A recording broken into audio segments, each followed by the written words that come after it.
안녕하세요. 거저씨의 이코노미스트 기사 해설입니다. 오늘은 10월 2일자 이코노미스트지를 읽어볼 건데요. 요즘 중국에 많은 일들이 있습니다. 그래서 시진핑이 집권한 이후로 또 어떻게 중국이 될까 되게 이제 다들 세계적으로 궁금해하고 있는데요. 이코노미스트지가 본 그 중국의 모습을 한번 보겠습니다. 그래서 시진핑스 캠페인인데요. 중국을 아주 새로운 뉴 리얼리티, 새로운 현실을 위한 시진핑의 어떤 정책들에 대해서 한번 보겠습니다. 그 차이나의 뉴 리얼리티가요, 지금 막 여러 가지 문제가 있는데, 근데 지금 위험으로 가득 차 있다라고 합니다. 그래서 이 시진핑 주석의 그 방향이 자본주의가 지금 과잉되어 있다. 그 나라의 캐피탈 액세스, 과잉된 그런 자본주의에 반대하는, 대항하는 그의 캠페인, 그의 정책으로 인해서 그 사람은 정의될 것이다 라고 얘기하고 있습니다.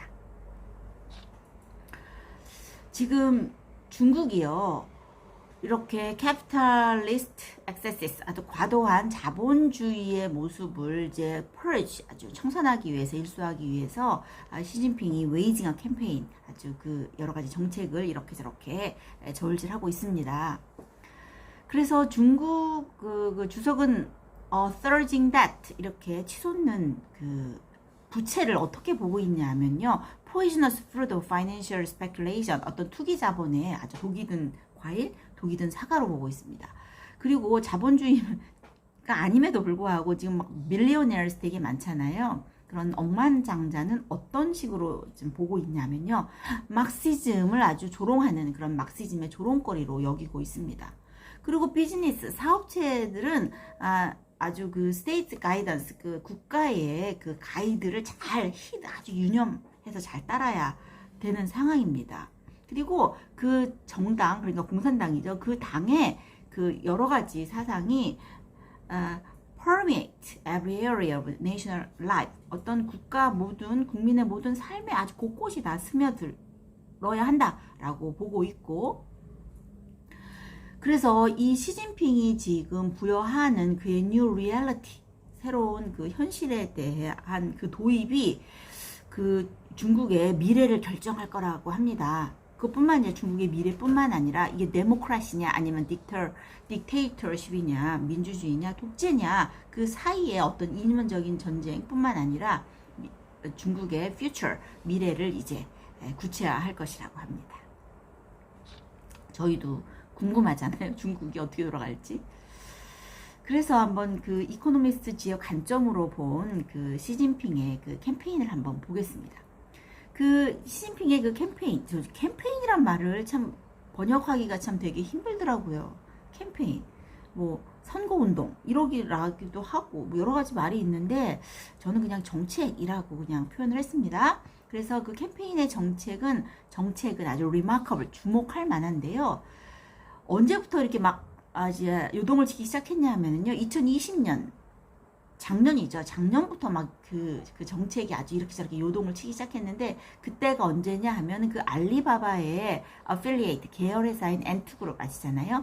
N2그룹의 Initial Public Offering, IPO, 주식 공개를 완전히 중국 관리가 막았습니다.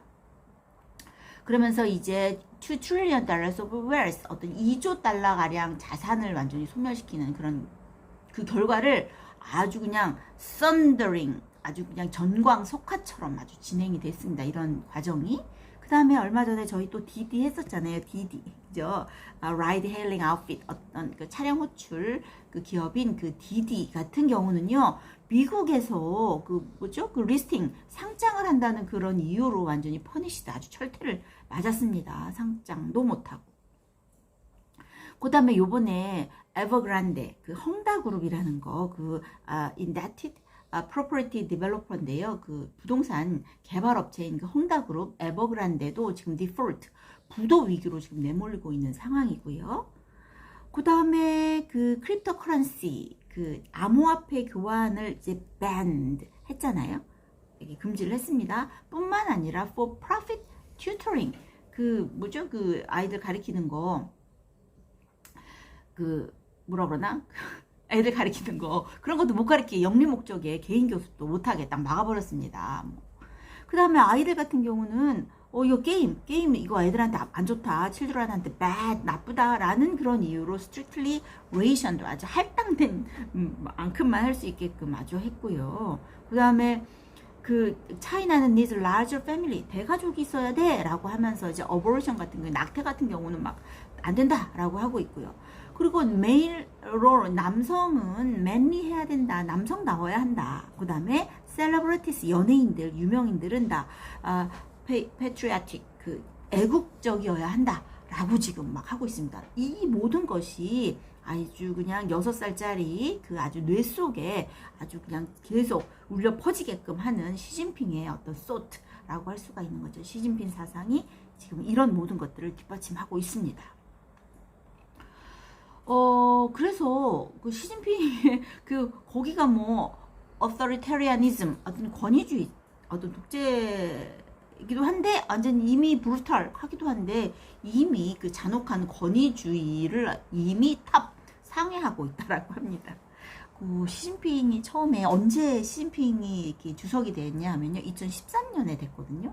2013년에 돼서 그때만 해도 왜 이렇게 인상도 좋고 이제 이제 중국이 좀 이렇게 좀 기대를 좀 많이 걸었는데 지금 하는 거를 보면 원래는 이제 주석의 임기가 5년 이렇게 10년 정도 할 수 있는 건데 계속 막 규정을 바꿔가면서 결국은 올해 시진핑의 임기를 2032년까지 연장하기로 결정하면서 뭐 종신 집권, 그냥 장기 집권을 아직 못을 박아 버렸습니다. 아무튼 이러한 authoritarianism, 이런 그 권위주의의 잔혹한, 더군다나 브루탈한 것을 이미 넘었다라고 합니다. 상회하고 있다라고 합니다. 시진핑이 어떻게 했냐 하면요, purged his rival, 그 정적들을 숙청했어요. 그 다음에 locked up over 1 million Uyghurs, 위구르인들, 그 100만 명의 위구르인들을요 다 가둬버렸고요, locked up 했고요. 그 다음에 debate, 토론, policies, 아주 단속합니다. 단속을 하고요. 그 다음에 dissent, 이런 어떤 동의하지 않는 거라는 것은 not tolerate, 아주 참을 수가 없어. 아주 참고 있지 않습니다.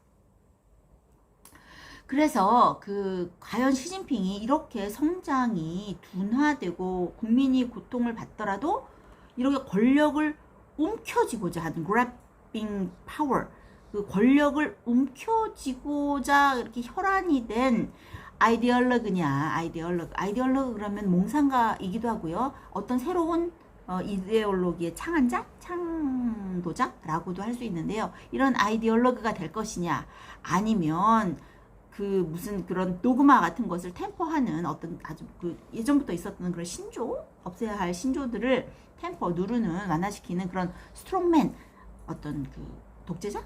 스트롱맨이 될 것이냐. 이것을 그의 캠페인, 정책을 보면 알 수가 있다라고 합니다. 아무튼, 그래서 그의 캠페인에, 시진핑의 캠페인에 The fate of 1.4 billion people, 이 14억 명의 운명이 지금 달려 있습니다. 그런데 시진핑의 문제부터 한번 볼까요? 시진핑의 지금 실질적으로 중국에서 겪고 있는 리얼 프로블럼은요, 거의 비슷해요. 서구와 비슷한데요. 주로 어떤 문제가 있냐면요, inequality, 불평등 문제가 있죠. 불평등 문제. 그 다음에 중국 시진핑이 내거는 슬로건이 뭡니까? common prosperity, 공동부유, 그죠? 공동부유, common prosperity를 슬로건으로 걸고 있는데요. 이거는 그만큼 커뮤니스트, 차이나, 공산주의인 중국이 자본주의만큼이나 unequal, 불평등하다라는 것을 reflecting, 보여주고 있는 것이죠. 그래서 이게 숫자적으로 얘기를 해보면 차이나의 20% 가계의 20%의 가계 가처분 disposable income이요 45%에 해당이 된다라고 합니다. 이렇게 말하면 잘 못 알아들으시겠죠. 가처분 소득이라는 게 뭐냐, disposable income이라는 게 뭐냐. 가처분 소득이라는 것은 가계의 수입 중에서 소비와 저축으로 소비할 수 있는 소득이에요. 소비할 수 있는 소득. 그러니까는 예를 들면 세금이나 의료보험 이런 거 말고, 이런 거는 딱 소비는 아니잖아요. 그래서 소비할 수 있는, 저금까지 합해서 저금하는 거와 합해서 소비할 수 있는 것에 45%가 어디에다 쓰고 있냐 하면은요. 그 집에다 쓰고 있다라는 거, 주택에 쏟아붓고 있다라고 합니다. 그러니까 딴 데다 못 쓰고. 아마 우리는 어떨까? 저 같은 경우는 저도 그런데 저는 더 심한 것 같기도 한데 아무튼 그리고 그 중국의 탑 1%, 1%가요 하우스홀드 웰스의 30%를 차지하고 있다라고 합니다. 그러니까 이 불평등의 문제는 엄청 큰 거죠. 또 두 번째 문제는 뭐냐 하면은 그 테크 자이언트, 요즘 아주 그냥 빅테크, 중국의 빅테크 기업들이 여러 가지로 고전을 겪고 있는데요. 다 시진핑의 정책 때문이죠. 그 테크 자이언트의 기업들이, 그 빅테크 기업들이 입은 그런 타격입니다. 그래서 왜 그런 타격을 입었냐면 정부에서는 불공정한 경쟁을 한다, 아니면 뭐 사회를 타락시킨다, 아니면 무슨 뭐 unfettered access, personal data, 개인 그 데이터에 마음대로 접근한다 라는 것 때문에 그 빅테크 기업들이 이제 철퇴를 맞았는데, 그 정부에서는 개인 그 정보에는 정보만이 갖는 특권이다 라고 이제 얘기를 하고 있는 거죠. 그 다음에 세 번째 그 프로블럼은요, strategic vulnerability예요. 그 어떤 전략적 취약성이죠. 전략적 취약성. 그래서 그 리얼 동맹이 없잖아요. 그래서 그 적들이 이제 물품과 주요 기술들에 대해서 중국이 접근하는 것을 이제 방해한다는 거, 못하게 한다는 거, 이것이 이제 이런 문제점을 가지고 있습니다. 그런데 시진핑 그 정책이 오히려 그 중국의 이코노미에 threat이 된다라고, 위협이 된다라고 하고 있습니다. 예를 들면 이제 헝다그룹 있잖아요. 에버그란데처럼 그렇게 완전 부채가 많은 기업들을 해결하는 데 있어서 완전히 그 고통은 예측할 수 없이 퍼져나갈 거고요.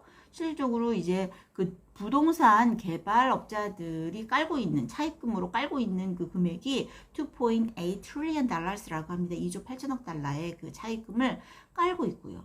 그 다음에 부동산 개발 같은 것이 그 China's GDP의 30%를, 중국의 그 GDP의 30%를 바치고 있다라고 합니다. 그리고 하우스홀드도 마찬가지예요. 하우스홀드도 완전히 계속 그 부동산에 그 빚을 갚느라고 계속 돈을 쏟아붓고 있고요. 그래서 저축하는 것에 일부를 부동산에 계속 쏟아붓고 있고, 그 다음에 이렇게 부동산에 쏟아붓는 그 가게들이 쏟아붓는 가계 지출이 오히려 또 부동산 개발자의 자금 지원의 절반을 차지한다라고 합니다. 그리고 대도시 외곽의 지방 정부도 토지 판매와 부동산 개발로 인해서 그 재정을 유지하고 있다라고 하고 있습니다. 그런데 이제 이런 그 위험이 어떻게 이제 퍼져나갈지 모르는 거죠. 그리고 이제 어떤 이런 강경 조치들, 시진핑이 하는 그 정책에서 하는 이 크랙다운스, 강경 조치들로 인해서 비즈니스는 더 하더 하고요. 그다음에 리워딩, 어떤 수익은 더 적어지고 있다라고 합니다. 그런데다가 미스터 시진핑의 그 방식은 바텀업이 아니라 아래에서 올라가는 게 아니라 탑다운 방식이잖아요. 위에서 탁 지시해가지고서는 이런 그런 시진핑이 하고 있는 이 거대한 탑다운 방식의 변화가 너무나 빨리 진행이 되는 바람에 이 레귤레이션, 이 규제들, 원래 있었던 규제들이 마구 휘둘러지는 것처럼 arbitrary, 너무 막무가내로 휘둘러지는 것처럼 보이게 만들고 있습니다. 또 한번 다른 내용 들어가 보실까요? 그 다음에 또 그 중국 같은 경우 지난번에 저희 여기에서도 했었는데 너무 1등이 되면 눈에 띄잖아요. 그래서 conspicuous success, 어떤 독보적인 성공은 공산당 눈에 이제 띄는 거예요. 그래서 아주 그냥 1등 되지 않기 위해서 이제 숨고 막 이러는 기업가들의 모습에 대해서 저희가 이제 같이 번역도 하고 얘기도 했었는데요. 그런 conspicuous success, 이렇게 독보적인 성공은 위험하잖아요. 그러니까 private companies, 어떤 민영 기업 같은 경우는요, 더 조심하죠. 괜히 뭐 세금이라도 두들겨 맞고 한 칼이 어떻게 될 수 있으니까 조심하고 있습니다. 그런데 state-owned firms나 strategic industries, 어떤 국영 기업이나 전략 그 산업들, 예를 들면 이런 거 다 합쳐서 high-tech, such as semiconductors, 이런 반도체와 같은 포함한 그 핫테크 기업들을 포함한 전략 사업이나 국영 기업들은 괜찮습니다. 베네핏 합니다. 그렇지만 누가 문제냐? entrepreneurs, 어떤 기업가들이 문제인데요. 이 기업가들 같은 경우는 true source of China's dynamism, 차이나의 그 역동성의 아주 기본적인 그 source가 되는 진정한 그 원천이 되고 있는 그런 entrepreneurs, 기업가들은 혜택을 보지 못하고 아주 있다라고 합니다. 그러다 보니 그 외국인들이 그 주식 투자, 중국의 주식 투자를 하는 데 있어서 동일 그 주식의 31%나 덜 했다라고 합니다. 이것이 이제 2020년, 작년부터 이런 현상은, 이런 격차가, 외국인 투자가 좀 줄어드는 그런 격차가 더 커지고 있다라고 합니다. 자, 그런데 이런 모든 상황들이 중국의 경제에 punctures, 아주 구멍을 낼 수가 있습니다. 그래서 보면 declining return, 수익도 좀 어떤 투자 수익이 감소하고, 또 infrastructure investment, 인프라에 막 투자하고, 이런 거에 대한 squeeze, 어떤 압박, 이런 거에 대한 압박과, 그 다음에 squeeze, 그 다음에 shrinking workforce, 어떤 인력난도 지금 노동력도 좀 줄어들고 있는 거예요. 중국 하면 노동력인데, 값싼 노동력인데 그게 아닌 거죠. shrinking workforce, 노동력도 줄어들고 있고, 그 다음에 그 aged dependent, 어떤 노령, 그 부양해야 되는 노령, 부양 가족이 이제 증가하고 있는 이런 문제에 처해 있습니다. 이런 모든 것들이 다 위험이고 중국의 경제를 이제 구멍 망칠 수 있다라고 합니다. 그래서 지금 중국이 그 개혁 개방을 한 지 올해가 40년째인가 봐요. 개방을 해서 쫙, 정말 여기 보면 이 표현이 나 너무 웃겨가지고서 breakneck expansion, 아주 목이 부러지, 너무 빨리 달려와가지고 목이 부러질 정도의 그 어떤 팽창, 확장을 해왔어요. 40년 동안. 그런데 이런 40년이 지나고 나면은 아마 중국 사람들은 아마 이거 어려운 선택을 해야 되는 거에 엄청 낯설 것이다. 어떤 선택이냐면요, sharp sustained slowdown, 어떤 아주 가파르고 지속적인 그 경기 침하, 경기 둔화가 가져올 그런 어려운 선택에 아마 되게 그것에 익숙하지 않을 것이다 라고 얘기하고 있습니다. 그야말로 중국은 40년 동안 정말 좀 달려왔습니다. 이렇게 개혁 개방한 지 올해가 40년째 된다라고 하네요. 그리고 또 어떤 위험이 있냐면요, 정치적인 면, 어떤 폴리틱스에서 이 정치적인 것에 위험이 도사리고 있습니다. 문제는 뭐냐면요, 시진핑의 그 정책이라든지 캠페인이 막 이렇게 하는 캠페인, 정책 말고 무슨 말을 해야 될까요? 이거 캠페인을 뭐라고 딱 우리말로 해야 될지 진짜 감이 잘 안 오는데, 어쨌거나 시진핑의 캠페인이요, 이런 상황을 보이고 있어요. cult of personality, 인격 숭배로 degenerated, 전락하고 있다는 것이죠. 시진핑 인격 숭배. 그래서 이 시진핑 같은 경우는 이게 안 그럴 것 같았는데, 그죠? 그 권력은 그런 건가? 마오쩌둥 이래로 어떤 리더보다도 아주 더 많은 파워를 움켜쥔 사람이라고 합니다.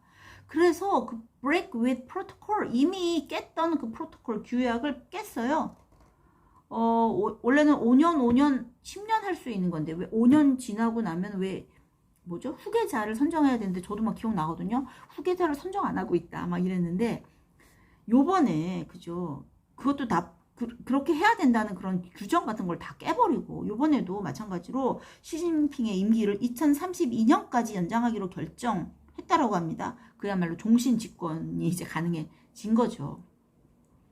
이렇게 break with protocol with the Communist Party 20th Congress next year by coming a third 5-year presidential term, 이렇게 조항을 없앨 준비를 하고 있습니다. 그리고 막 엄청난 이렇게 퍼스널 어떤 인사 개편을 막 하고 있고요.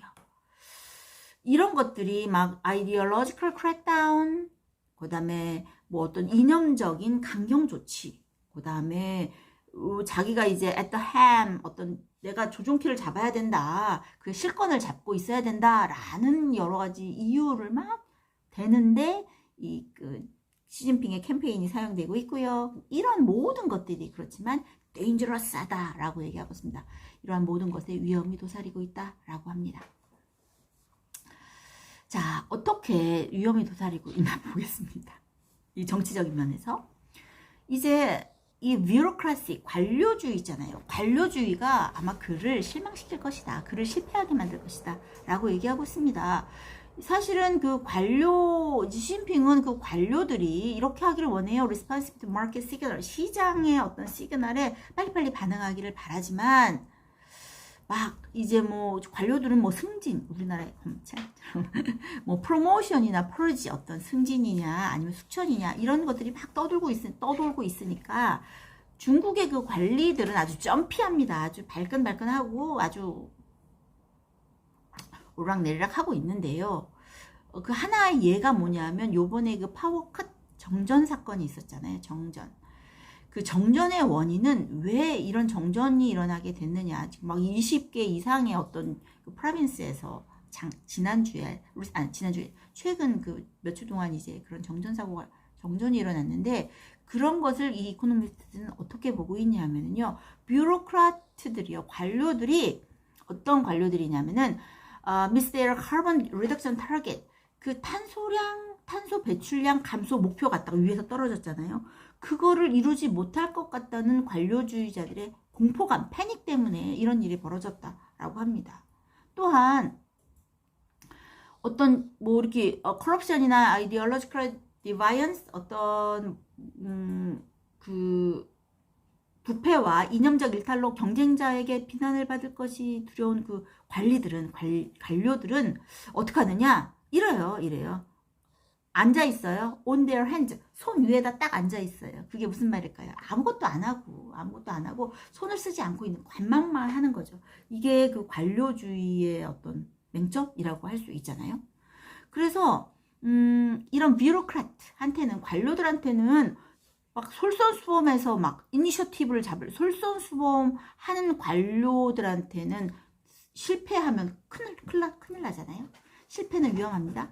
실패뿐만 아니라 성공도 위험한 거죠.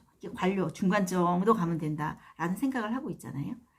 지난번에 그 저희가 그 이코노미스트 제가 한 거 중에 그 여러 가지 내용이 있었는데, 그 직장 내 개미와 배짱이에 대한 내용이었거든요. 그때 이제 코로나가 되게 이제 막 시작할 때.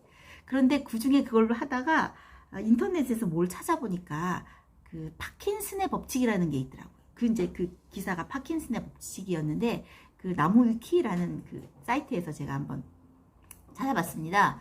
그런데 제가 한번 말씀해 볼게요. 제목이 관료주의 만세예요. 관료주의 만세. 이 파킨슨의 법칙이 뭐냐면은, 자, 예를 들면 그 연방 정부가 황야 한가운데 고물 하치장을 이제 건설하기로 딱 했어요.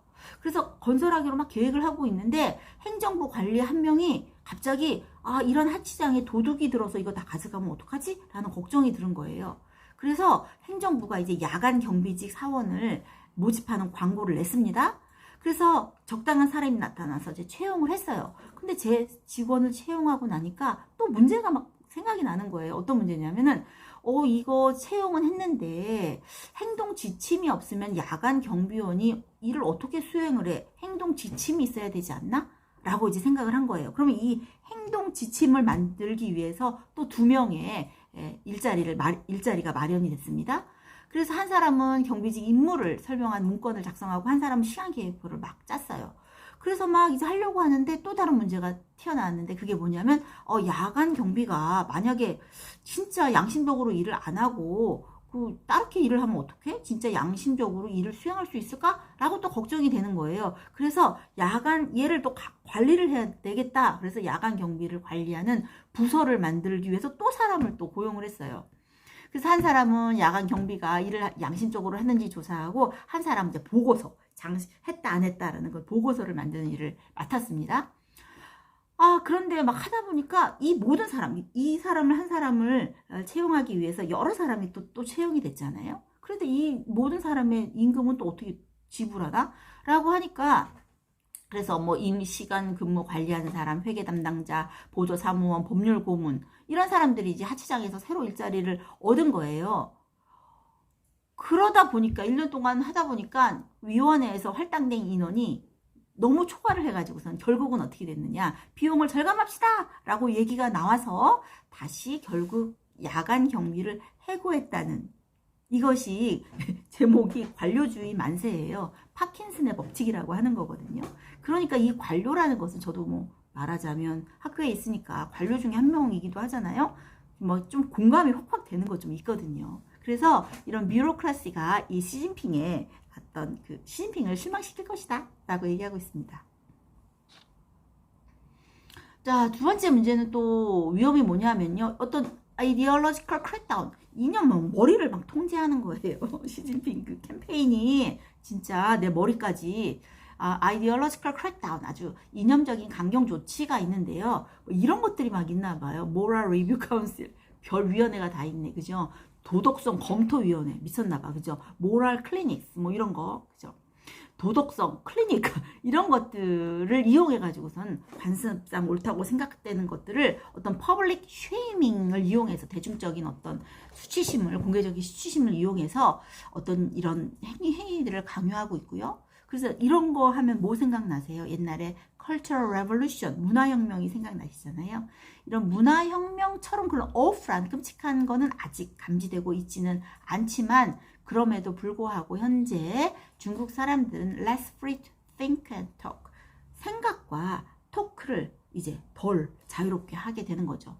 그러니까는 자가검열하기 시작하게 하는 거죠. 저희도 좀 자가검열 심하게 했던 때가 저는 있었던 것 같습니다. 그리고 이제 시진핑 같은 경우는요, 지금 red nostalgia, 어떤 그 공산당의 향수, 옛날 그 공산당의 향수, 마오이즘의 어떤 마오이즘을 막 들이우고 있어요. 왜냐 하면은 새로운 중국 건설죠. Stage in building a new China, 새로운 중국 건설에 대한 아주 중요한 어떤 결정적인 단계로서 마오이즘을 들이우고 Red Nostalgia, 그 공산당에 대한 향수도 지금 막 선전하고 있습니다. 그리고 또 마지막 위험이, 그 중국의 위험은 뭐냐면요, 시진핑 그 자신의 정치라고 합니다. 오히려 이 사람이 그 중국을 부흥시키기 위해서, 그죠? 공동 부유 하기 위해서 막 하지만, 오히려 아이러니컬하게도 미스터 시진핑의 폴리틱스, 이 사람 자체의 그 정치가 문제라고 합니다. 그래서 이제 이렇게 어떤 롱런, 장기적으로 보면, 만약에 이 사람이, 시진핑이 cling to power, 아주 그 권력에 매달린다면, 이런 succession, 이런 장기 집권, 재집권, 이것은 unstable, 불안정하겠죠. 불안정할 수 있는데요. 불안정할 수 있고, 그런데 또 단기적으로 보면 그의 attempt to impose new reality, 새로운 제국을, 새로운 현실을 만들겠다라는 그의 시도가 not go to plan, 계획대로 되지 않을 수가 있잖아요. 계획대로 되지 않으면 어떡할 것이냐, 둘 중에 하나가 될 것인데, 더블 다운, 묻고 더블로 가. 예를 들면은 오히려 더 완강히 더 밀어붙이거나, 아니면 step back, 한 발짝 물러서거나, 둘 중에 하나를 선택해야 되는 어떤 faithful choice, 어떤 숙명적인 선택에 이제 처하게 될 것인데, 지금까지로 봐서는 up to this point, 지금까지로 봐서는 compromise보다는, 타협보다는 아마 repression을 할 것 같다, 억압을 더 할 것 같다 라고 얘기하고 있습니다. 마지막입니다. 그래서 사실은 그 웨스턴 거버먼트, 어떤 서구의 그 정부들도 스트러글링 하고 있잖아요. 똑같이 이제 중국처럼 아주 그 문제를 겪고 있습니다. 뭐 때문에? 테크펌, 그죠? 테크 기업들, 아주 우리도 문제잖아요. 그 서구 기업도 마찬가지고, 뭐 구글부터 시작해서 아주 테크 기업이라든지 inequality, 불평등이라든지, 아니면 national security, 어떤 국가 보안 안보라든지, 이런 것들로 웨스턴 거버먼트들도 아주 그냥 스트러글링 하고 있습니다. 그 미국 같은 경우에도요, 뭐 디폴트를 하냐 마냐 막 그런 얘기 있잖아요, 요즘도. 그런데 요번뿐만이 아니라 옛날에도 그랬었나 봐요. 그래서 국가 부채에 대해서 디폴트에 대한 컨템플레이팅, 아주 고심을 하기 위해, 고심을 어디서 했냐? 컨그레스. 그치. 그 의회가 국가 부채에 대해서 디폴트 채무 불이행을 고심함으로써 나름 이제 그 상황에 대처를 하고 왔고 지금도 대처를 하고 있는데 우리가 생각하기에 좀 대처할 거면 제대로 빨리빨리 하지. 지금도 미국에서 민주당과 공화당과 이것을 어떻게 할 것이냐, 이 디폴트 문제를 어떻게 할 것이냐 지금 막 논의를 하고 있잖아요. 할 거면 빨리 하지 막 이런 생각이 드는데, 그래서 어떤 사람들은 some may envy Mr. Xi's scope of get things done fast. 그 미스터 시진핑을 보면 확 빨리 해버리잖아요. 아, 일을 빨리빨리 해치우는 시진핑의 영향력을 확 부러워할 수도 있겠죠. 그렇지만 no to imagine he has the right answer. 과연 시진핑 한 사람의 그 어떤 그 해답이 right한지 옳다? 옳은 해답을 그 사람이 가지고 있다라고 imagine 상상하는 것은 big mistake라고 합니다. big mistake. 이렇게 이제 그 시진핑의 그 캠페인에 대한 그 이코노미스트지의 어떤 관점이 드러난 기사였습니다. 그 시진핑 보면요 이렇게 나와 있네요. 지난 10년간 막 부정부패 일수한다는 명목으로 부정부패 우리도 완전히 경쟁 파버린 상하이 방과 뭐 하여튼 이런 걸 다 뿌리째 뽑아버렸답니다. 유력 인사들 뿌리째 뽑아버렸다라고 합니다. 그리고 여러 가지 조항을 막 없앴나 봐요. 이렇게 이제 정적들을 다 없애버린 다음에 그런 다음에 조항도 2년 연임 조항도 삭제해버리고 20년 장기 집권회기를 터버렸다라고 합니다. 자, 중국이 과연 어떻게 될까 두렵고 궁금하고 막 그렇습니다. 자, 저와 함께 오늘도 그 이코노미스트를 공부하시느라고 수고하셨습니다. 언제나 말씀드리지만 제가 어젯밤에 이걸 해석을 한 걸 올려놨거든요. 그랬더니 오늘 아침에 보니까 몇십 명 여러분들이 많이 보셨더라고요. 그래서 자세한 번역은 여기 들어가 있으니까 좀 더 자세히 알고 싶으신 분은 보시면 되겠습니다. 저와 함께 공부하시느라고 수고하셨습니다. 안녕.